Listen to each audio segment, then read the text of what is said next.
இயேசு ரொம்ப நல்லவர். ஒரு ராணி கதை சொல்லவா? நான் இருக்கிற இந்த இடம் ராணி மங்கம்மாளோட சம்மர் பேலஸ். இப்போ இது காந்தி மியூசியம். தன்னுடைய கணவனையும் மகனையும் இழந்த ராணி மங்கம்மாள் சில மாதங்களே ஆன தன்னுடைய பேரனாகிய விஜயரங்க சொக்கநாதாவுக்கு பதிலா பிரதிநிதி அரசியாக, அதாவது ரீஜென்ட் குயினா இந்த மதுரையை ஆட்சி செஞ்சாங்க. மதுரையை ஆண்ட ஒரு திறமை மிக்க ராஜாக்கள்ல, அரசர்கள்ல ராணி மங்கம்மாளும் ஒருத்தர். அவங்க மிகவும் திறமையானவர் மட்டுமில்ல, மக்களுக்கு அநேக நன்மைகள் செஞ்சாங்க. கிறிஸ்தவ மிஷனரிகளை ஆதரிச்சாங்க. எல்லா மதத்தவருக்கும் நிறைய நன்மைகள் செஞ்சாங்க. எல்லாருக்கும் உதவி செஞ்சாங்க. நிறைய பொது பணிகளை செஞ்சாங்க. கன்னியாகுமரியில இருந்து ஒரு நெடுஞ்சாலையவே அமைச்சாங்களாம். இவ்வளவு திறமை மிக்க அரசி தான் செய்ய வேண்டிய காரியத்தை செய்ய வேண்டிய நேரத்துல செய்ய தவறிட்டாங்க, மறுத்துட்டாங்க.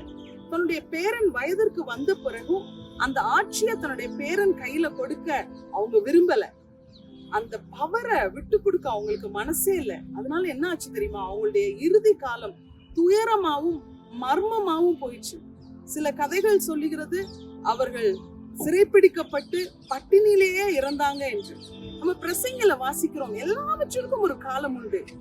நட ஒரு காலம் உண்டு, பிடுங்க ஒரு காலம் உண்டு. சோ காலத்தையும் நேரத்தையும் அறிந்தவர்களாக நீங்களும் நானும் விட்டு கொடுக்க வேண்டியதை விட்டு கொடுத்து, விட்டு விட வேண்டியதை விட்டு விட்டு சந்தோஷமாக நம்ம முடிவு பரிபூரணமாக இருக்க தேவன் உதவி செய்வாராக. ஷாலோம்.